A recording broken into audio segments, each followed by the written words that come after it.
और नवरात्र में भी अगर आपकी कोई कामना है, आपकी अगर इच्छा है, आपका मन है, तो जगत जननी की आराधना करो। पति और पत्नी में अगर क्लेश है तो जगदम्बा के मंदिर में मक्खन चढ़ाओ, प्रेम बढ़ जाएगा। मां जगत जननी की आराधना, जगदम्बा की उपासना। नवरात्रे में 9 दिन में से कोई एक दिन ऐसा ले लो जिस दिन कन्याओं का भोजन कराओ, साथ में उनको लाल चुनरी ओढ़ाओ या कोई लाल वस्त्र, लाल पूजन की सामग्री उनको दो, सुख मिलेगा। शिव महापुराण की कथा कहती है महाराज, भगवान ओघड़ रानी शंकर स्वयं आद्य शक्ति जगदम्बा से कहते हैं कि जगदम्बा तू क्या चाहती है बोल। तो जगत जननी जगदम्बा कहती है कि जहां मैं हूं वहां शंकर है, ये आपने कह दिया, पर जहां शंकर है वहां पार्वती का होना जरूरी है। उसके लिए सिद्ध करने के लिए एक स्थान ऐसा बनाया जाए जहां पर शंकर विराजमान है और शंकर के साथ 11 आम के जो पत्ते जिस डाली में लगे होते हैं, वो डाली कोमल सी डाली, 11 टुकड़े महाराज एक कच्चे सूत से लपेटकर 11 बार, उसका भाग जब उसको लपेट लोगे इस तरह से इकट्ठा करके, आगे का जो भाग है 11 बार कच्चा सूत लपेटने के बाद जो भाग पीछे का आगे का कोई भी हो, उसको शहद में डुबाकर शिव जी को समर्पित कर दो। किस जगह पर रखना है? अशोक सुंदरी वाली जगह। अशोक सुंदरी की जगह जानते हो आप लोग, पहले भी आपको बताया है, आज फिर आपको वर्णन कर दें।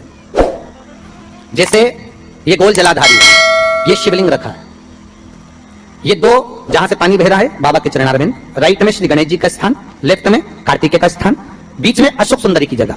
शंकर भगवान की 6 लड़कियां हैं, भगवान शंकर के 13 बच्चे, 13 बच्चों में से 6 लड़कियां, उस 6 लड़कियों में से एक लड़की का स्थान, भगवान शंकर की एक बेटी का स्थान, अशोक सुंदरी का स्थान सामने है। पद्म पुराण में स्पष्ट किया यह स्थान अशोक सुंदरी का। बीच में जो अशोक सुंदरी का स्थान है महाराज, उस जगह पर शहद का मुख, जो शहद आपने भिगोया है, उस शहद का मुख शंकर जी की ओर कर इसी चैत्र के महीने में, इन्हीं नवरात्रि में शंकर भगवान के उस अशोक सुंदरी की जगह पर शहद का भाग शिव जी की ओर रख दें। महाराज अगर घर में संपदा की कमी हो या कोई पैसा खा गया हो, रुपया नहीं दे रहा हो, पैसा अटक गया हो, तो उस शहद को शिव जी की ओर मुख कर उस आम के पल्लव की जो डंडी है उसको 11 डंडी को रख दीजिए और उससे अपनी कामना कर आ जाइए। हो सके उस शहद में से थोड़ा सा शहद किसी रुमाल पर, किसी कपड़े में लगाकर उसको रख लीजिए। जिस व्यक्ति से पैसे लेना है, जिस व्यक्ति से पैसे मांग रहे हो, उससे एक बार जाकर मिल लीजिए, एक बार उसको खबर कर दीजिए। बाबा चाहेगा भोलेनाथ तो नवरात्रि में ही पैसा वापिस आ जाएगा, अगर शिव कृपा कर दे। ये बाबा की करनी। आम का पल्लव कोई साधारण नहीं जिसको कलश के ऊपर रखा जाता है, शिव की कृपा। शिव मंदिर कौन कौन जाता है? जरा हाथ उठाओ, सब लोग उठाओ, जितने लोग जाते हैं। सब जाते हो ना? एक नियम बना लो, शंकर जी के मंदिर में जाओ। क्या नियम बनाना है? कि शिव जी पर जब जल चढ़ाया और जल चढ़ाने के बाद वो जल जब पूरा की पूरा नीचे चले गए, ठीक है, पूरी पूजन कर लो, संपूर्ण पूजन। और संपूर्ण पूजन करने के बाद जब जल नीचे चले गया और जल कुछ बचा ही नहीं, तब 2 क्षण आप बैठे रहे, अपनी हथेली हाथ की उस जो जलाधारी है उसमें से जो पानी नीचे गिरता है उसमें अपने हाथ की हथेली को लगाकर रखिए। 2 बूंद, 3 बूंद, 4 बूंद पानी तो भगवान शंकर स्वयं दे देगा। थोड़ा इंतजार करना, पानी सूख भी गया होगा तो 2 बूंद तो मेरा देव अधिदेव महादेव फूल में से भी चढ़ाएगा। आप वो जो 2 बूंद पानी मिले उस जल को लेकर घर पर आइए और आपको ऐसा लगता है कि मेरा शरीर ठीक नहीं है, या रोग हो गया, या बीमारी हो गई, या दुकान नहीं चल रही, या व्यापार नहीं चल रहा, 4 धंधे बदल लिए, प्रयास करो, रोज शिव मंदिर जाओ, पूजन करने के बाद थोड़ी देर बैठ जाओ, आप 2 बूंद जल लेकर आओ और उस दुकान पर या अपने शरीर पर लगाना प्रारंभ करिए, अपने आप सब कार्य सफल होना प्रारंभ। औषधि है, औषधि। तब केवल एक बेलपत्री पर रखा हुआ एक चावल का दाना नारी का हाथ का स्पर्श कराकर स्वधा माता का नाम लेकर अशोक सुंदरी, अशोक सुंदरी की जगह मालूम है सबको, अशोक सुंदरी वाली जगह पर केवल चढ़वा दीजिए, वो बच्चा पूर्ण तरह से 90 महीने में ही जन्म लेगा, 8 महीने में नहीं, और स्वस्थ, उसकी स्वस्थता रहे। क्या नाम लेना है? नाम बोलो पहले, जम के बोलिए। आप लोगों से इसलिए बुलवा रहे हैं कि आप भूल ना जाओ। फिर से बोले एक बार, स्वधा, स्वधा का स्मरण। स्त्री, नारी और पुरुष, चाहे बेटे हो चाहे बेटियां हो, नारी हो पुरुष हो, ये उदर से जुड़ा हुआ हरनिया, उदर से जुड़ी हुई पथरी या जो भी एक पत्र आए हैं, पत्र बहुत सारे आए हैं पर समय निकलता है इसलिए पत्र को हम लोग नहीं कर रहे। पत्र गर्मी है, बहुत सारे आए पर और लोगों ने लिखा बड़ा सुंदर सुंदर है। इसमें आया है कि एक बच्चे के 5 पत्री है और पत्री की 8 पड़ गई, वो भी किडनी लीवर। तो जिसने पत्र लिखा है वो चाहे पुरुष हो चाहे स्त्री हो, चाहे बेटे हो चाहे बेटियां, अगर उधर से जुड़ा हुआ कोई भी प्रॉब्लम है तो सदा का नाम स्मरण और शिव जी पे चढ़ाई गई एक दुर्वा, एक बेलपत्र या एक चावल का दाना और जल, ये बहुत फल देने वाला। प्रयोग कर कर देखिएगा।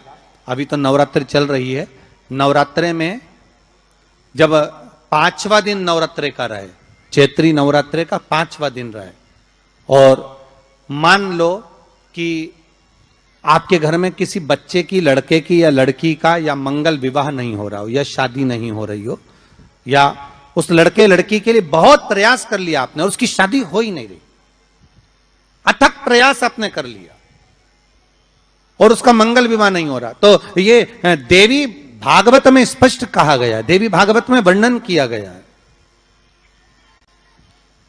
देवी भागवत में वर्णित किया गया।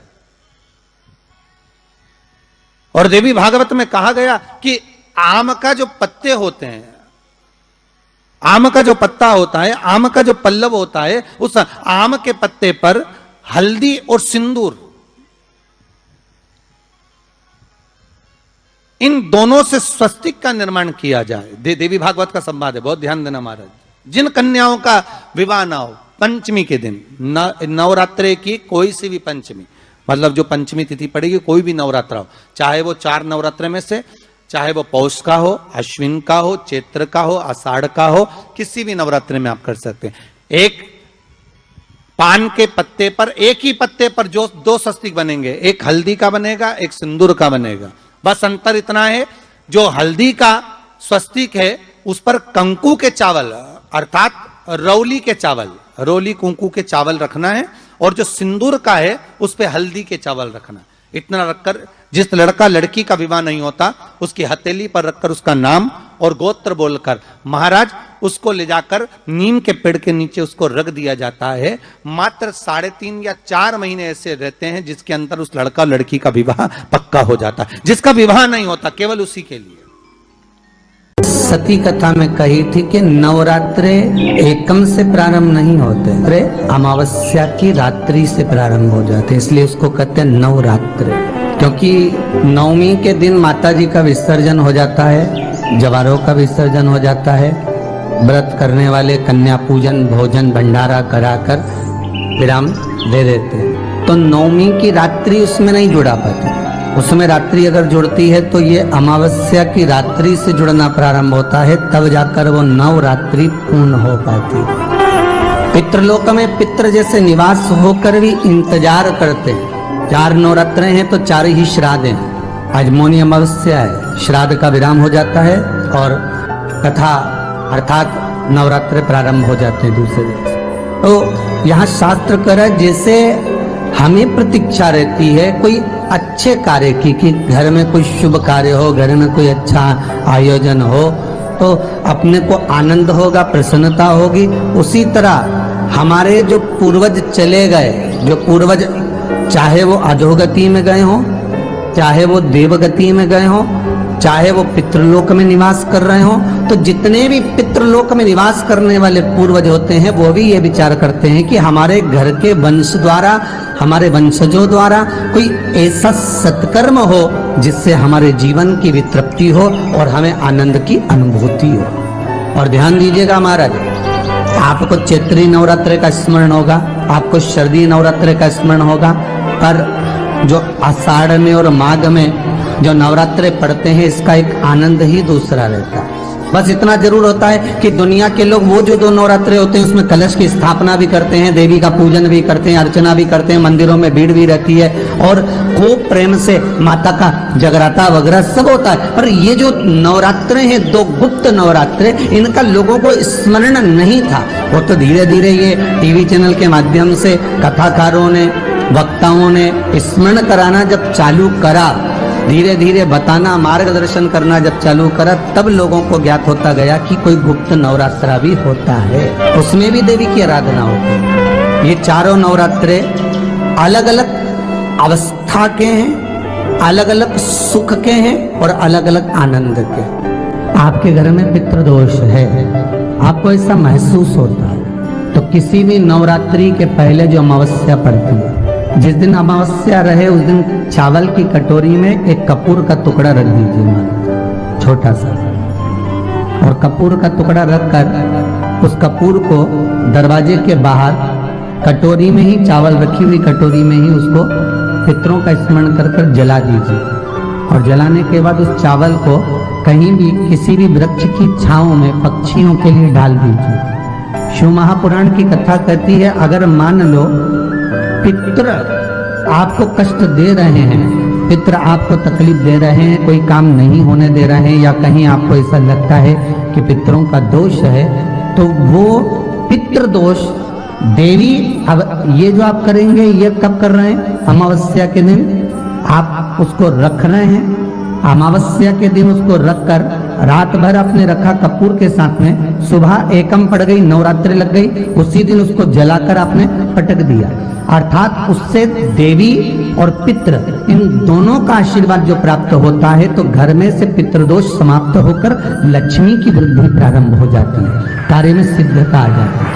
और नवरात्रि में भी देवी की आराधना का एक स्मरण का सुख है महाराज। ज्योत का विधान है, नवरात्रि में देवी की ज्योत लगती है, अखंड ज्योति लगती है, जवारे बुआए जाते हैं, कलश लगता है। ज्योत का भी विधान है, जिसके यहाँ दिया अखंड जलाया जाता है, अगर वो दिए की लो, दिए की बाती अगर दक्षिण दिशा की होती है, तो उसके घर में साल भर में एक घात जरूर होती है। जो दिया अखंड जलता है उसकी बाती का मुख दक्षिण का नहीं होना चाहिए। अगर आपने देवी भागवत का स्मरण कराओ, देवी भागवत को अगर सुना हो, तो देवी भागवत में स्पष्ट किया गया कि पूर्व की ओर मुख करा हुआ दिया, अर्थात पूर्व की ओर ज्योत जो जलाई जाती है वो संपदा की वृद्धि करती है। पश्चिम की ओर मुख कर कर जो ज्योत लगाई जाती है महाराज, वो वैभव को देती है। और उत्तर की ओर जो मुख कर कर ज्योत जलाई जाती है, उत्तर की ओर जो ज्योत का मुख रहता है, वो आयु की वृद्धि करती है, घर में अकाल मौत को रोकती है। दक्षिण की ओर ज्योत ना लगाएं, अगर आपको लगाना है पूरब की लगाएं, पश्चिम की लगाएं या उत्तर की लगाएं। और जितने दिन महारानी जगदम्बा जगतधात्री दुर्गा भवानी चैत्र नवरात्रि में, शरदीय नवरात्रि में, आषाढ़ी नवरात्रि में, आदिक पौष नवरात्रि में हम जगत जननी जगदम्बा की जब स्थापना करते हैं, या हम नूतन घर का प्रवेश करते हैं, या गणेश जी की स्थापना करते हैं, या कोई दुकान को प्रवेश करते हैं, या कोई शुभ कार्य करने के लिए अग्रण्य होते हैं, तो हम कलश की स्थापना क्यों करते? कलश के अंदर आखिर ऐसा क्या विराजमान है कि 33 कोटि देवता उस कलश के अंदर आकर बैठ जाते हैं? आप कोई यज्ञ करने जा रहे हो, आप कोई पोथी पुराण करने जा रहे हो, आप कोई अच्छा कार्य करने जा रहे हो, तो ब्राह्मण देवता कह देते कलश की स्थापना होगी, कलश की शोभा यात्रा निकलेगी, कलश यात्रा निकलेगी, कलश विराजमान होगा। उस कुंभ की, उस घड़े की महत्वता कहां से प्रकट हो गई? शिव महापुराण की कथा कहती है महाराज, भगवान औघड़दानी शंकर स्वयं आद्य शक्ति जगदम्बा से कहते हैं कि जगदम्बा तू क्या चाहती है बोल। तो जगत जननी जगदम्बा कहती है कि जहां मैं हूं वहां शंकर है, ये आपने कह दिया, पर जहां शंकर है वहां पार्वती का होना जरूरी है। उसके लिए सिद्ध करने के लिए एक स्थान ऐसा बनाया जाए जहां पर शंकर विराजमान है और शंकर के साथ पार्वती विराजमान है। तो शिव जी ने कहा, पार्वती उसके लिए मैं तुझे एक सुंदर कलश का निर्माण कर कर देता हूं। अष्टमी के दिन कन्याओं का भोजन कराओ या नवमी के दिन कन्याओं का भोजन कराओ, पर देवी भागवत तो कहती है देवी भागवत वर्णन करती है कि पहले नवरात्रे से लेकर नौमी तिथि तक जितने दिन देवी के होते हैं, प्रत्येक दिन में आप किसी भी दिन कन्याओं का भोजन करा सकते हो, पहली रात्रि से लेकर, पहला दिन से लेकर। पर 9वें दिन तो सवेरे पूजन करके, यज्ञ करके, अनुष्ठान करके देवी को विसर्जन कर दिया।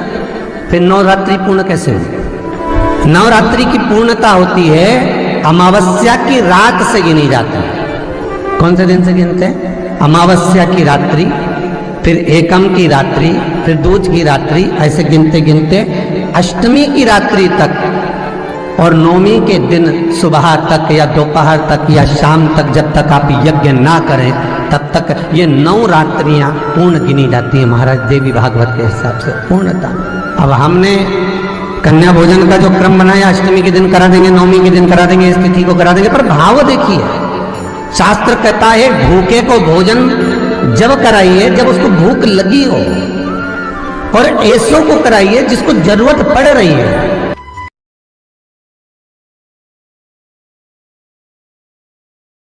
हर हर महादेव, श्री शिवाय नमस्तुभ्यं। मेरे चैनल को सब्सक्राइब करें और बेल आइकन प्रेस करें, जिससे कि आपको लेटेस्ट वीडियो की नोटिफिकेशन मिल जाएगी।